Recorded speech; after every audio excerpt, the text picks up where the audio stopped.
राम पटेल आपके अपने YouTube channel Gyanpur में आज स्वागत करता हूं। और आज हम लोग एक नया टॉपिक पढ़ेंगे दक्षिण अमेरिका महाद्वीप के बारे में। तो जो ये साउथ अमेरिका कॉन्टिनेंट है इसके बारे में देखेंगे कि जो इसकी स्थिति क्या है। तो इसके पूर्व में अटलांटिक महासागर, इसके पश्चिम में प्रशांत महासागर, तथा अगर बात की जाए जो है ये उत्तरी अमेरिका महाद्वीप से जुड़ा हुआ था। और आपको पहले वाले वीडियो में बताया गया था कि यहाँ पर एक नहर बना दी गई थी पनामा, जिससे पनामा नहर क्या कर रही है कि उत्तरी अमेरिका को दक्षिणी अमेरिका महाद्वीप से अलग करती है।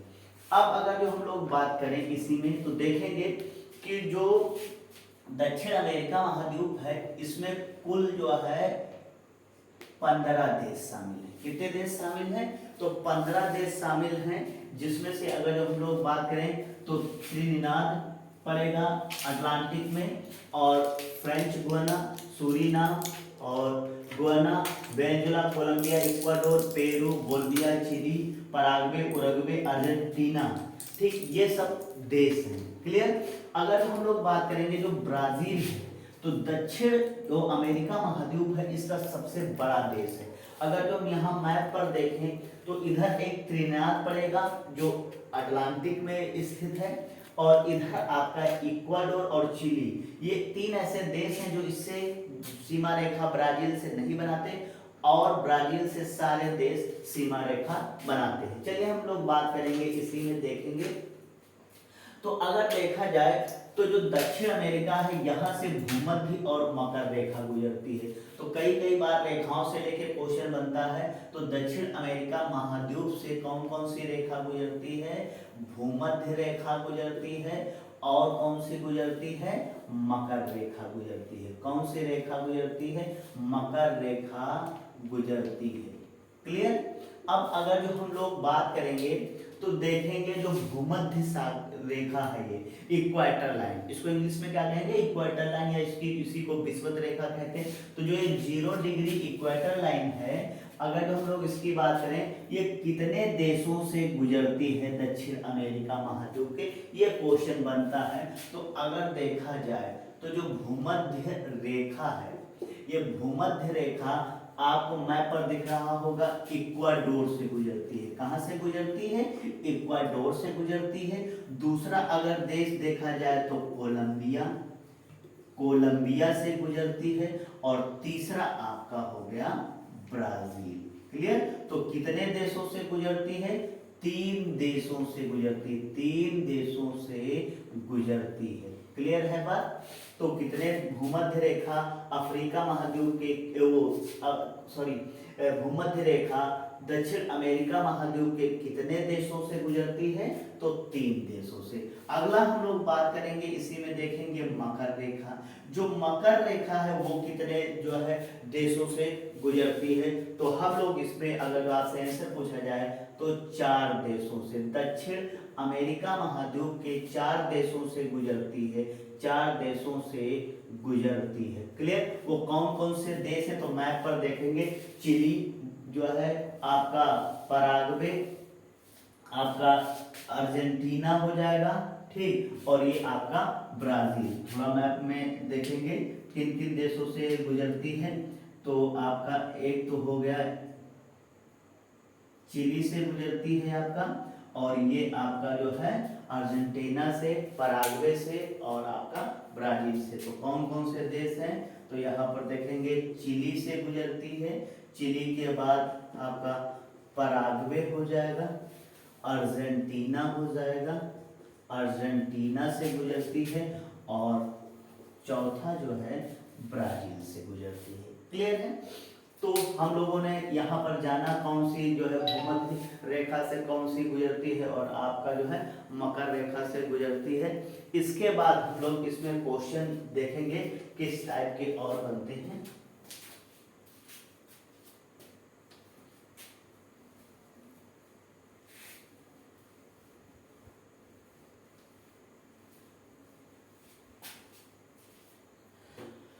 सबसे पहले देखेंगे जो आपका दक्षिण अमेरिका है, यहाँ से एक पर्वत श्रृंखला है जो वेनेजुएला से शुरू होती है। कहाँ से शुरू होगी? वेनेजुएला से शुरू होगी और इसके बाद आपका ये शुरू होगी कोलंबिया, इक्वाडोर और फिर आपका ये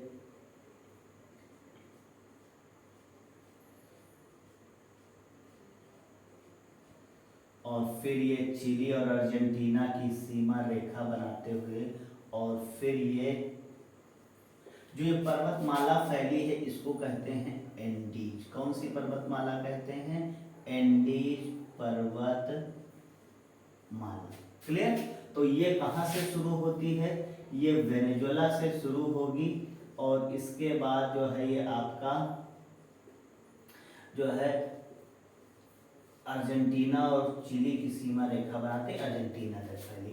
तो अगर जो हम लोग देखेंगे तो दक्षिण अमेरिका में कौन सी पर्वतमाला है? एंडीज पर्वतमाला है। और जो ये एंडीज पर्वतमाला है यह विश्व की सबसे लंबी पर्वतमाला है, लंबी पर्वतमाला है।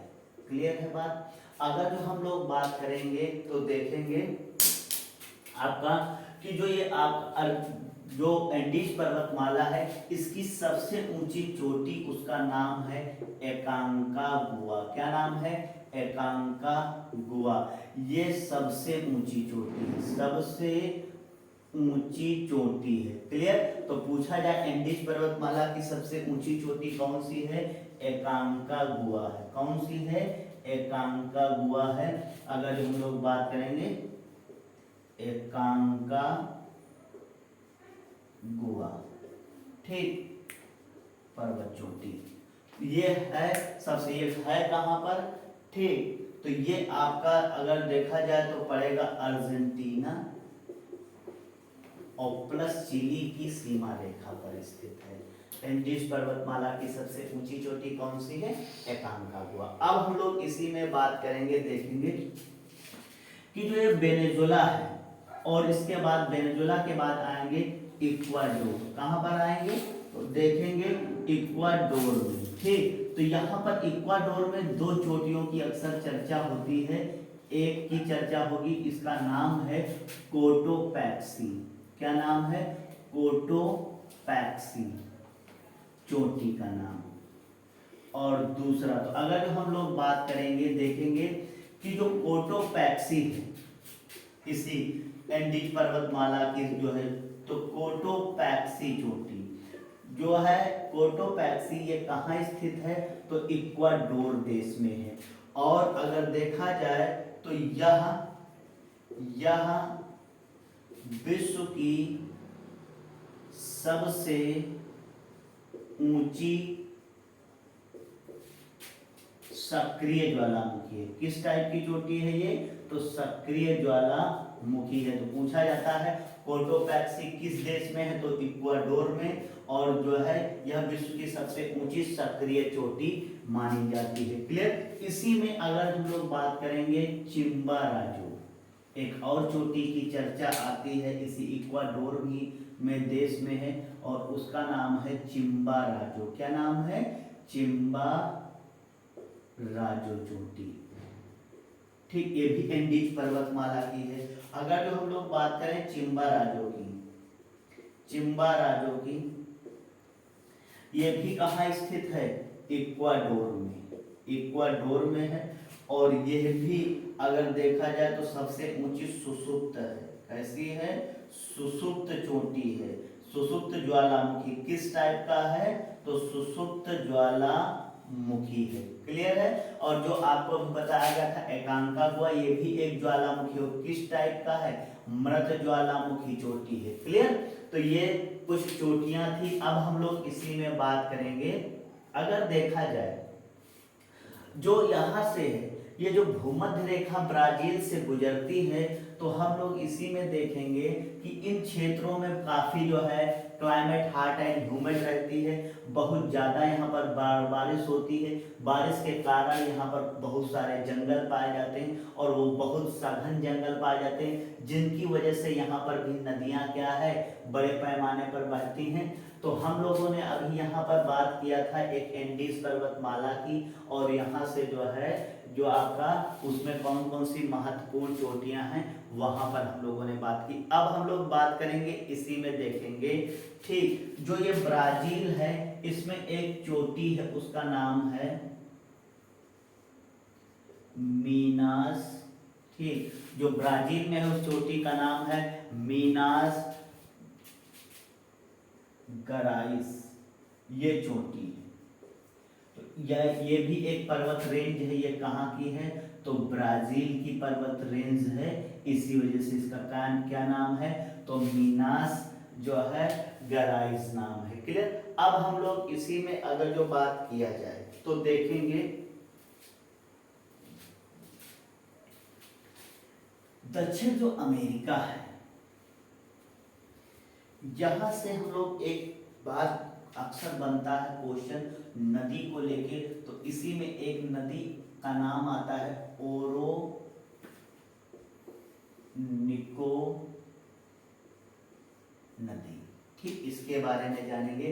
जो ये आपका वेनेजुला में उत्तरी एंडीज पर्वतमाला है, इससे एक नदी निकलती है और जो है उत्तर की ओर बहना शुरू होगी और अटलांटिक महासागर में, अगर अटलांटिक महासागर में इधर बात करें तो कैरेबियन सी पड़ता है, कौन सा, कैरेबियन सागर पड़ता है, इसी कैरेबियन सागर में गिरती है। क्लियर। और इस नदी का नाम है ओरोनिको नदी। कौन सी नदी नाम है इसका, ओरोनिको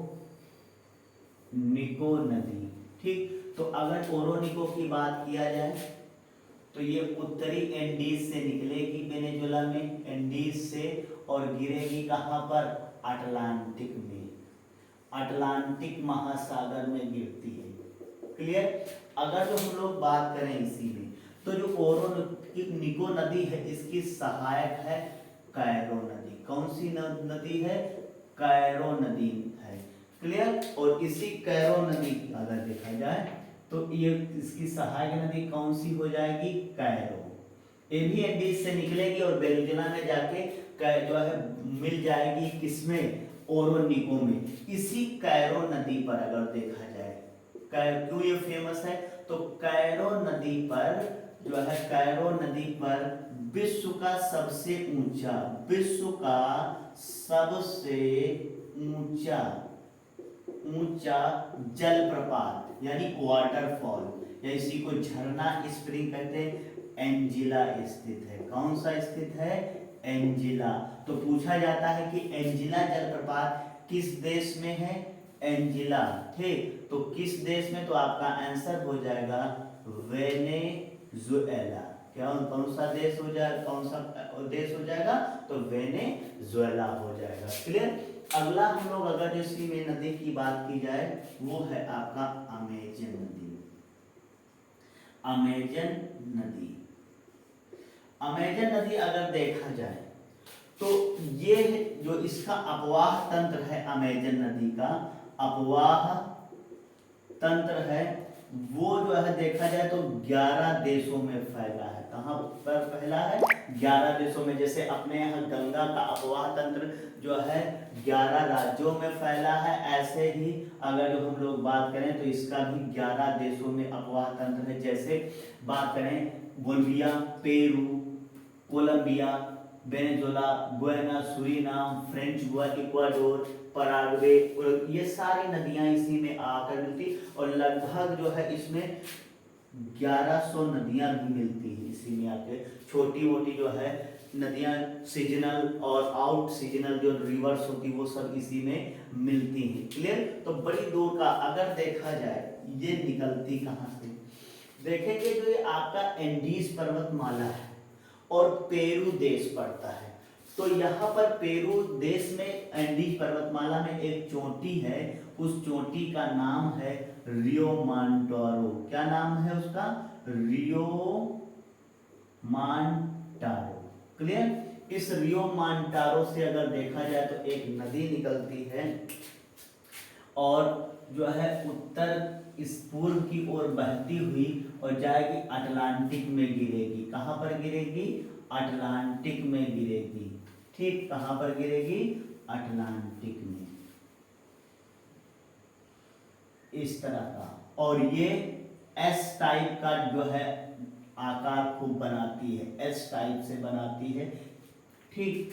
और जो इसका नाम है अमेजन नदी, अमेजन नदी, ठीक। अगर जो हम लोग बात करें तो जो अमेजन नदी है ये कहाँ से निकलेगी, रियो मांटारो, रियो मांटारो, ये कहाँ पर पड़ेगा, तो पेरू में पड़ेगा, पेरू में पड़ेगा, यहाँ से निकलती है और गिरती कहाँ है, अटलांटिक महासागर में। कहाँ गिरती है, अटलांटिक महासागर में गिरती है। क्लियर।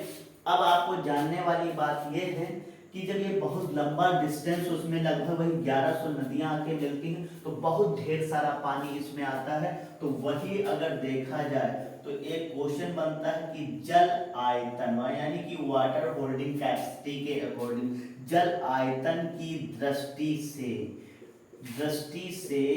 विश्व की सबसे बड़ी नदी है, सबसे बड़ी नदी। तो अमेजन के बारे में पूछा जाए विश्व की सबसे बड़ी नदी कौन सी है, तो आपका आंसर हो जाएगा अमेजन। अब अगर हम लोग बात करेंगे, देखेंगे जो अमेजन है इसकी सहायक नदी कौन कौन सी है, तो कुछ इंपॉर्टेंट जैसे मदिरा है, पुरुष है, और फिर अगर हम लोग बात करें इसी में जापुरा है, कौन है, जापुरा है, ठीक। इसके बाद ये गुयाना है, ठीक, सुरिएसा है, क्वेटो है, ये बहुत सारी नदियां हैं छोटी मोटी। तो ये सारी अगर देखा जाए तो ये इसकी सहायक, जो मदिरा और पुरुष और जापुरा, इनका काफी नाम आता है, ठीक। इसके बाद हम लोग देखेंगे साओ फ्रांसिस्को नदी है, ठीक, साओ फ्रांसिस्को नदी। अगली नदी कौन सी है, साओ, जो ये मीनास गराइस चोटी है इसी से निकलती है और अटलांटिक में गिरती है। इसका नाम है साओ फ्रांसिस्को, और इसी के किनारे साओ पालो शहर स्थित है। क्लियर। तो कौन सी नदी हो जाएगी, हम लोग बात करेंगे इसी में, देखेंगे नदी थी साओ फ्रांसिस्को, ठीक, नदी। तो ये ब्राजील में पड़ता है, कहां पर, ब्राजील में पड़ता है, मीनास गराइस चोटी। इस मीनास गराइस चोटी से निकलती है और गिरती कहाँ है, अटलांटिक में, अटलांटिक महासागर में गिरती है, ठीक। और इसके किनारे साओ पालो शहर बसा है। कौन सा, साओ पालो शहर बसा है। क्लियर है।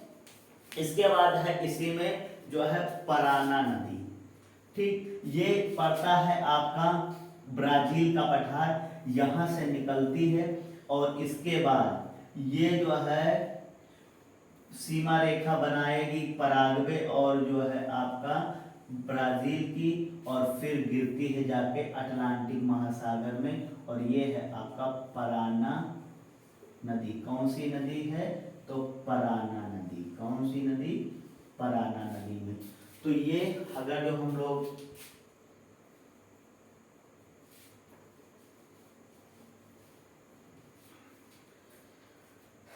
बात करेंगे पराना नदी पर, ये ब्राजील की उच्च भूमि लिखा मिलता, कहीं कहीं ब्राजील का पठार लिखा मिलता। ब्राजील के पठार से निकलती है और गिरती कहाँ पर है, तो अटलांटिक महासागर में गिरती है ये नदी। और इसकी विशेषता ये है कि ये जो है, ये आपका जो पराना नदी है, ये आपका ब्राजील की सीमा रेखा बनाएगी और पराग्वे जो ये देश है इसकी सीमा रेखा बनाएगी। ब्राजील की बनाएगी व पराग्वे देश की सीमा रेखा बनाती है। क्लियर। इसलिए तो जो यहाँ पर नदियां थी जैसे ओरोनिको, कैरो, अमेजन नदी, सांस फ्रांसिस्को नदी, और आपका ये जो है पराना नदी, और अगर जो हम लोग बात करें तो ये कुछ जो है दक्षिण अमेरिका महाद्वीप की महत्वपूर्ण नदियां हैं। अब हम लोग देखेंगे जो अमेजन नदी है ये आपका, तो जल आयतन की सबसे दृष्टि से बड़ी नदी बताई गई है। और जैसे आपको बताया गया कि इसकी सहायक नदी जो है वो पुरुष थी, और इसकी सहायक नदी जो है वो मदिरा थी, इसकी सहायक नदी जो है जापुरा थी, इसकी जो है फ्रेंच थी, क्वेटर्स थी, ये सब इसकी सहायक नदियां हैं। और फिर अगर देखा जाए तो यहाँ से जो है ये आपका ब्राजील में से भूमध्य रेखा गुजरती है, और जो भूमध्य रेखा है इसकी विशेषता यह है कि यहाँ की क्लाइमेट क्या रहेगी, हॉट एंड ह्यूमिड, काफी वर्षा रहती है।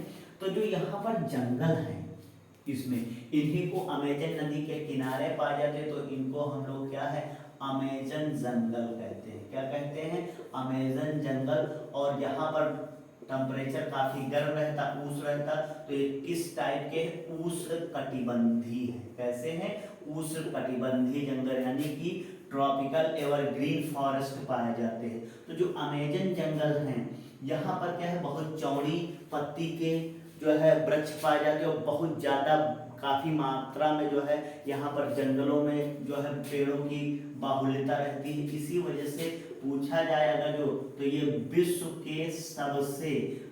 के सबसे घने जंगल यहाँ पर पाए जाते हैं। अमेजन जंगल विश्व के सबसे घने जंगल हैं। क्लियर, ये है। अब अगर देखा जाए चौड़ी पत्ती वाले हैं, और जो चौड़ी पत्ती जो पेड़ों में होंगी वो क्या रखती है कि उनमें फोटोसिंथेसिस की भी प्रोसेस तेज रहेगी। वो क्या करेंगे, ऑक्सीजन को ज्यादा छोड़ेंगे और कार्बन डाइऑक्साइड को ज्यादा जो है एब्जॉर्ब करेंगे। इसी वजह से ये काम हमारे शरीर में लंग्स का काम है, फेफड़ा का।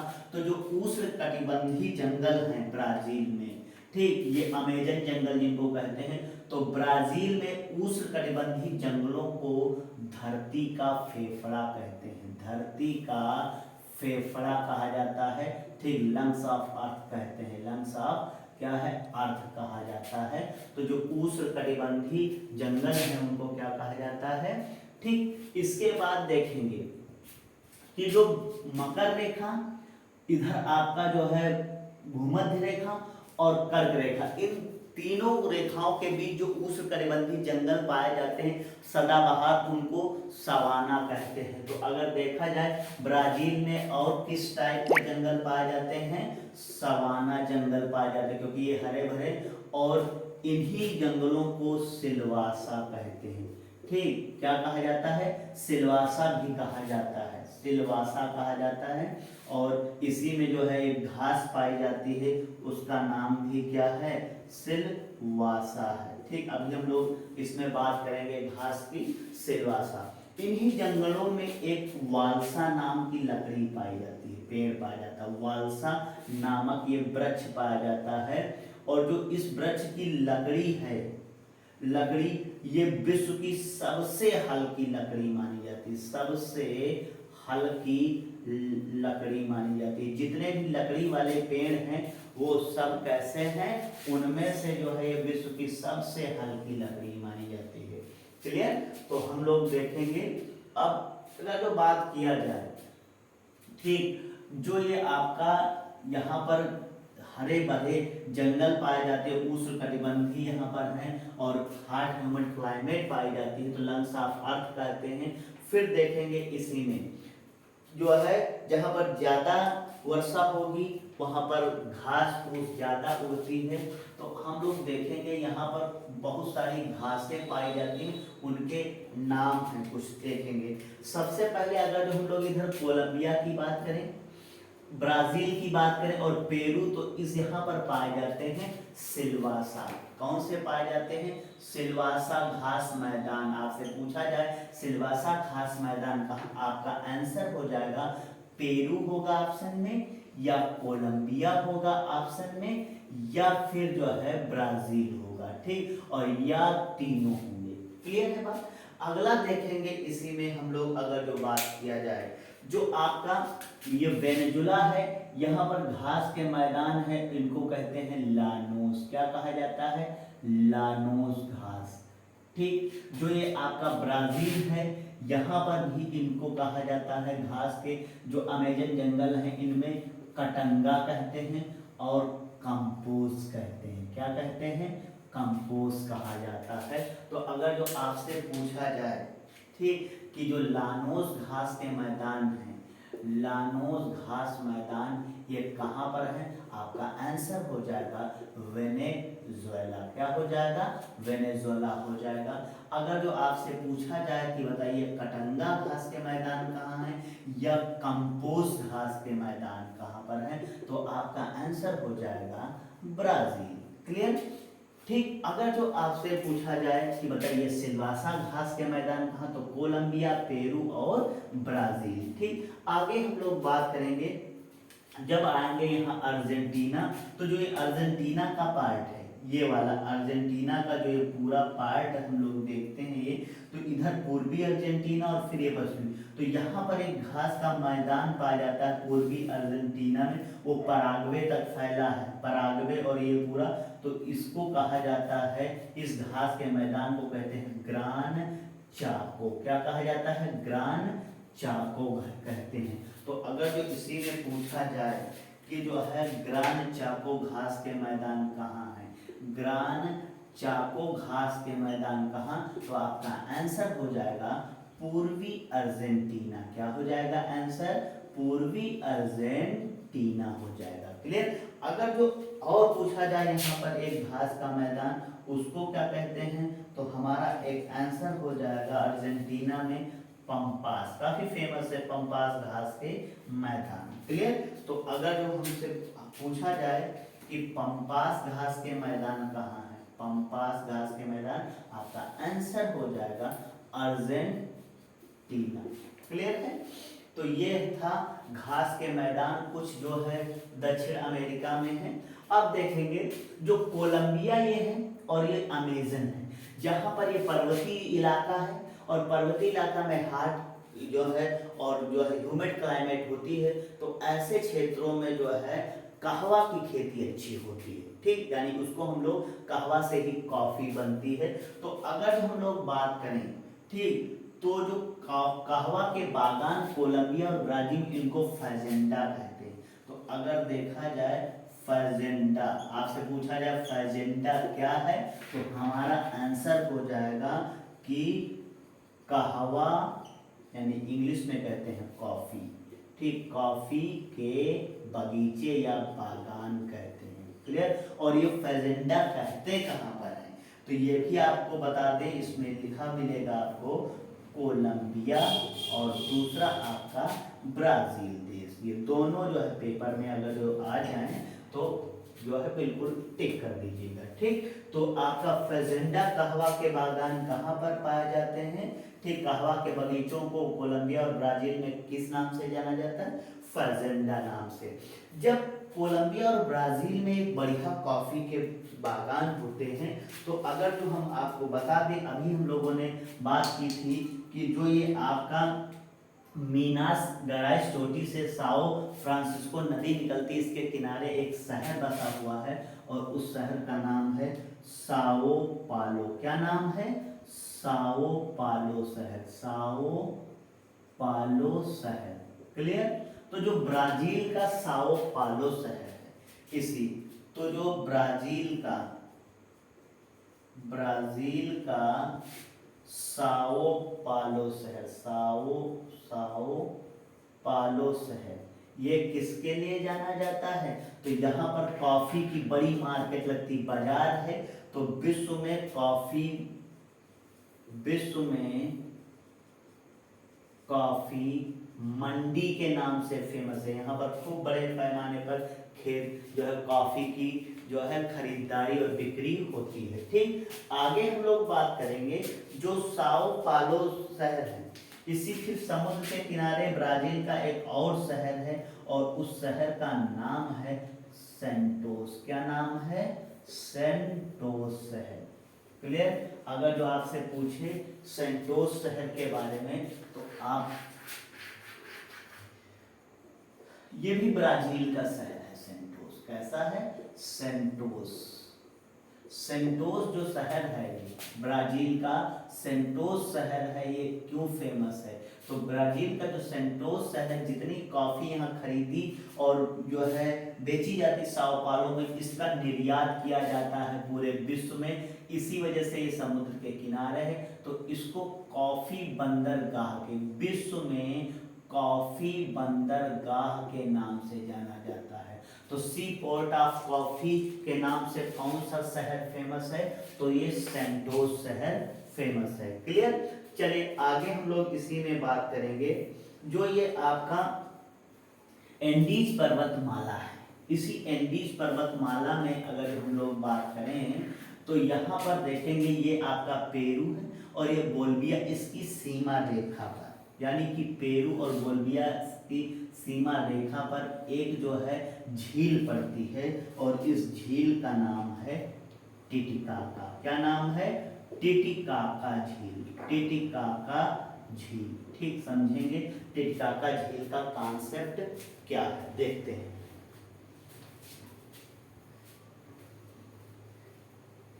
आपको बताया जाता है कि जब वल्केनो होते हैं, ज्वालामुखी फटता है पहाड़ से, तो हमेशा इससे लावा निकलता रहता है। जब हमेशा लावा निकलता है तो ऐसे जो है ज्वालामुखी को सक्रिय एक्टिव कहते हैं। क्लियर? और अगर जो हम लोग बात करें कि जिसमें रुक रुक कर लावा निकले उसको सुषुप्त कहते हैं, और जिसमें एक बार लावा निकल जाए फिर भविष्य में कभी भी ना निकले, इसको मृत कहते हैं। तो जब जो है ज्वालामुखी पर्वत से लावा बाहर निकल जाता है, इसके बाद कभी भविष्य में नहीं निकलेगा, तो लावा निकलने के बाद यहाँ पहाड़ के ऊपर क्या होता है? एक गड्ढा बन जाता है। क्या बन जाता है? गड्ढा बन जाता है, इस तरह से। ठीक, जब एक गड्ढा बन जाएगा तो जब हवा के संपर्क में आके ये गड्ढा सूख जाएगा तो इसको क्रेटर कहते हैं। तो ज्वालामुखी के सूखे गड्ढे को क्रेटर कहा जाता है। और जब इस क्रेटर में पानी भर जाएगा तो जब है यहाँ पर, तो ये क्या है? एक तालाब, झील जैसा दिखेगा। ऐसी झीलों को कोल्डेरा कहा जाता है। क्या कहा जाता है? कोल्डेरा झील कहते हैं। क्लियर? तो जो ये टिटिकाका है चोटी एंडीज पर्वतमाला में, तो हम लोग किसकी बात करेंगे? टिटिकाका की। ये एक पर्वत चोटी थी, लावा बाहर निकल गया इससे, और जो है तो ये क्या हुआ कि जो है ये क्या बन गया? एक क्रेटर बन गया, पानी भर गया, तो ये कोल्डेरा झील है। तो टिटिकाका कहाँ पर है? तो पेरू व बोल्विया की सीमा रेखा, बोल्विया की सीमा रेखा में है। किसकी चोटी? तो ये एंडीज पर्वतमाला की ही एक चोटी है, पर्वतमाला की। और यह एक किस टाइप की? तो यह एक कोल्डेरा झील है। कैसी है? कोल्डेरा झील। लेकिन इसका फेमस क्यों है? दरअसल अगर जो संसार में देखा जाए तो ये पर्वत चोटी पर है, तो विश्व की सबसे ऊंची चोटी जो है और किस ऊंची झील और किस टाइप की है अगर देखा जाए? कोल्डेरा है, और इसमें नाव भी चलती, तो नाव का गम है। तो इसका आंसर हो जाएगा टिटिकाका की विश्व की सबसे ऊंचाई पर स्थित नौकागम्य झील, नौकागम्य झील, जिसमें नाव भी चलती है, बोट वगैरह चलते हैं इसी वजह से। तो जो ये टिटिकाका झील कहाँ है? पेरू और बोल्विया की सीमा रेखा पर। ठीक, चले आगे हम लोग बात करेंगे इसी में। जो ये आपका एंडीज पर्वतमाला है, चिली में आएंगे तो एंडीज पर्वतमाला के पश्चिम में यहाँ पर एक मरुस्थल है चिली में, और उस मरुस्थल का नाम है आटाकामा। क्या नाम है? आटाकामा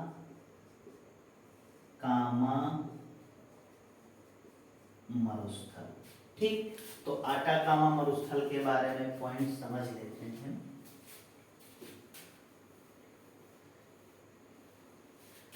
देखिए जो ये एंडीज पर्वतमाला है, प्रशांत महासागर से जो यह मानसूनी हवाएं चलती हैं और टकराती हैं, तो इस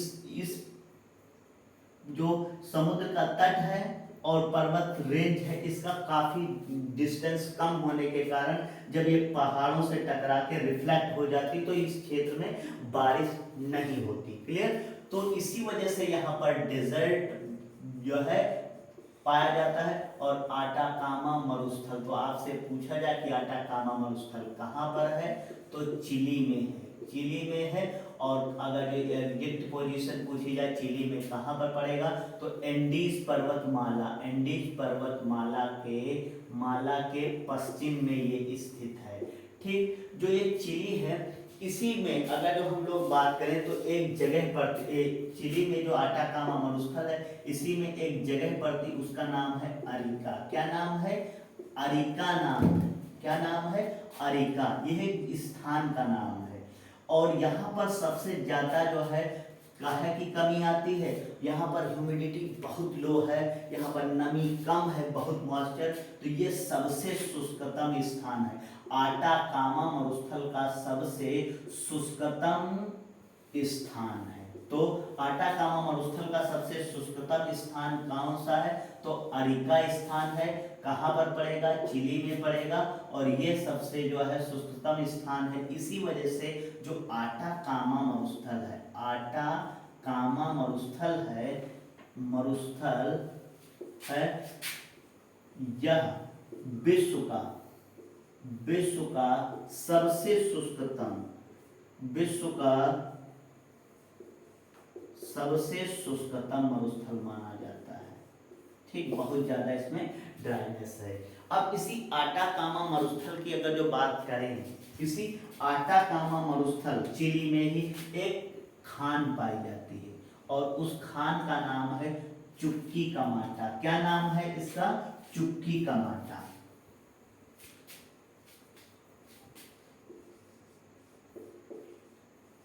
चुक्की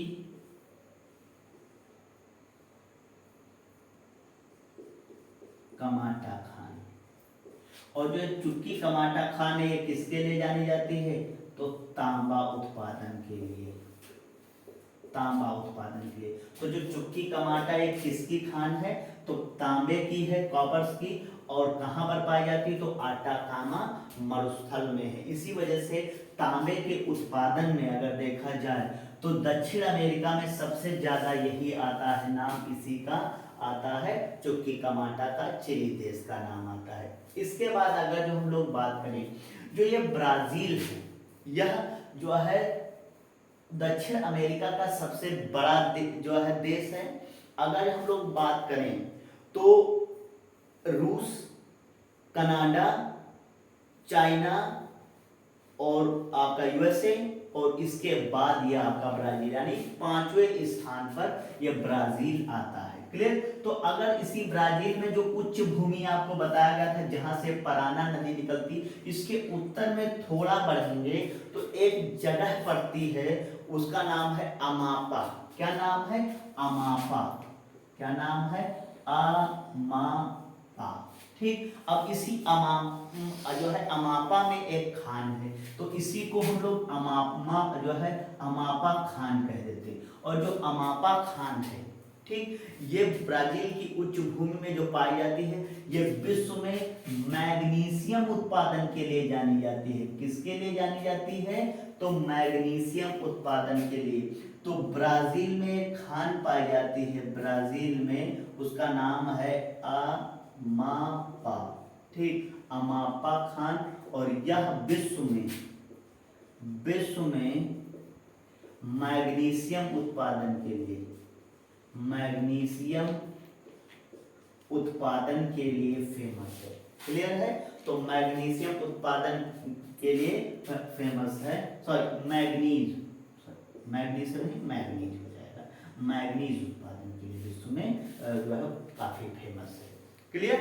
तो अमापा खान कहाँ है, जो है ब्राजील उच्च भूमि में है। क्लियर। आगे हम लोग बात करेंगे जो दक्षिण अमेरिका है, इसी में ये चिली है और इधर अर्जेंटीना है। तो यहाँ पर एक जलसंधि पाई जाती, इसका नाम है मैगलेन जलसंधि। क्या नाम है, मैगलेन जलसंधि, या कहीं कहीं मैंजल जलसंधि लिखा मिलता है, तो कंफ्यूज नहीं होंगे, वो एक ही बात है। ठीक, तो मैगलेन जलसंधि के बारे में जानेंगे।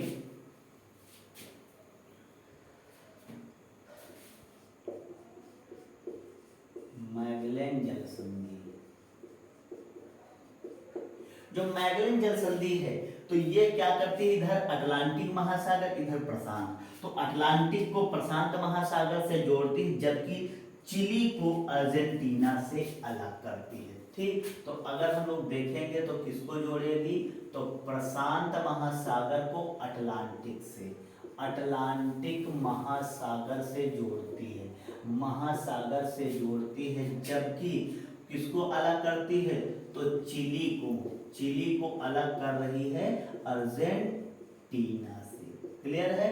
तो मैगेलन जल संधि जो है कहाँ पर पड़ती है, तो दक्षिण जो है अमेरिका महाद्वीप में है, और यह चिली और अर्जेंटीना को अलग करती है, और अटलांटिक को जो है प्रशांत महासागर से जोड़ती है। क्लियर है बात।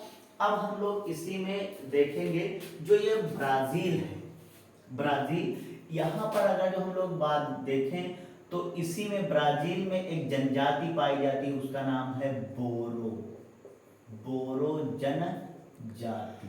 ठीक, तो पूछा जाता है कि बोरो जनजाति कहाँ पर पाई जाती है, बोरो जनजाति शेड्यूल ट्राइब्स, तो ये कहाँ पर है, ब्राजील में है। क्लियर है। तो ब्राजील में जो है बोरो जनजाति फेमस है। क्लियर। जो आपका पेरू है, इसकी कैपिटल है आपका लीमा। कौन सी है, लीमा है। पेरू की राजधानी क्या है, लीमा। क्लियर। क्यों फेमस है समझेंगे यहाँ पर। तो लीमा इसलिए फेमस है,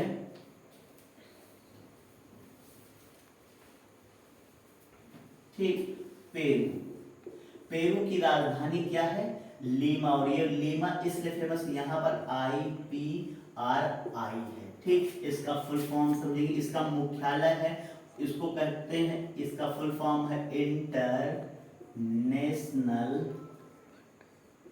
पोटैटो रिसर्च इंस्टीट्यूट। क्लियर। अंतरराष्ट्रीय आलू शोध संस्थान का मुख्यालय कहाँ पर है, तो हमारा आंसर हो जाएगा पेरू में। क्लियर, यानी पेरू की राजधानी लीमा में है। क्लियर है बात। आगे हम लोग तो इसमें देखेंगे कि जो दक्षिण अमेरिका है, ठीक, जो इसका पूर्वी जो है ये लाइन है, कोस्ट लाइन, और एक पश्चिमी कोस्ट लाइन, तो इसके पूर्वी कोस्ट लाइन में जो है यह भूमध्य रेखा से दक्षिण की तरफ एक जलधारा बहती है, पानी ऐसे जो है कोस्ट लाइन के सहारे दक्षिण की तरफ बहना शुरू करेगा, यानी पोल्स की तरफ। ये इक्वेटर लाइन है, मकर रेखा की तरफ जब ये पानी जाएगा तो ये ब्राजील में फैलती, तो इसका नाम है ब्राजीलियन जलधारा। क्या नाम है इसका, ब्राजीलियन जलधारा। इस तरह से आएगी, इसका नाम हो जाएगा ब्राजीलियन जलधारा। अटलांटिक में बहती है, और ये किस प्रकार की जलधारा है, गर्म जलधारा है। क्लियर। और जो इसके पश्चिम में है वो मकर से किसकी तरफ जाएगी, भूमध्य की तरफ जाएगी, तो इसका नाम हो जाएगा, अगर देखा जाए यहाँ पर पेरू पड़ता है तो इसी का नाम पेरू हो जाएगा, या इसी को हम्बोल्ट कहते हो। ये कैसी है, ठंडी, तो इसके पूर्व में ब्राजील गर्म जलधारा बहती, और इसके पश्चिमी तट रेखा पर जो है हम्बोल्ट पेरू ठंडी जलधारा बहती है। क्लियर। अगर हम लोग बात करें इसी में, जो ब्राजील है, ब्राजील के बाद अर्जेंटीना दूसरा क्षेत्रफल में सबसे बड़ा देश है। क्लियर। और तीसरे नंबर पर फिर आपका आता है वेनेजुएला। तो ये तीन देश इसमें काफी बड़े हैं। क्लियर। तो यहाँ पर अगर देखा जाए विश्व की सबसे लंबी पर्वतमाला कौन सी, एंडीज है, या दक्षिण अमेरिका की सबसे लंबी पर्वतमाला कौन सी, तब भी आंसर हो जाएगा एंडीज। क्लियर है। तो ये सारे बहुत सारी चीजें यहाँ पर हम लोगों ने बात की। टिटिकाका झील और चिम्बाराजो चोटी कोटोपैक्सी सक्रिय ज्वालामुखी है, और जो है इसकी सबसे ऊंची एकांकागुआ चोटी है। तो इस तरह से यहाँ पर घास के मैदान, कटंगा, कंपोज, लानोस और सिलवासा, यहाँ पर वालसा लकड़ी का पेड़ जो है वो बहुत जो है। अगर देखा जाए जो ब्राजील क्षेत्र है, ये अगर हम लोग देखें इंडोनेशिया के बाद रबर उत्पादन में दूसरे स्थान पर आता है। क्लियर। तो ये सारी चीजें हम लोगों ने यहाँ से जो है आप पढ़ी, और इसके बाद अगर जो देखें प्रैक्टिस सेट जब सॉल्व करेंगे तो और सारी चीजें जो भी छूट गई हैं उनके बारे में बताया जाएगा। तब तक के लिए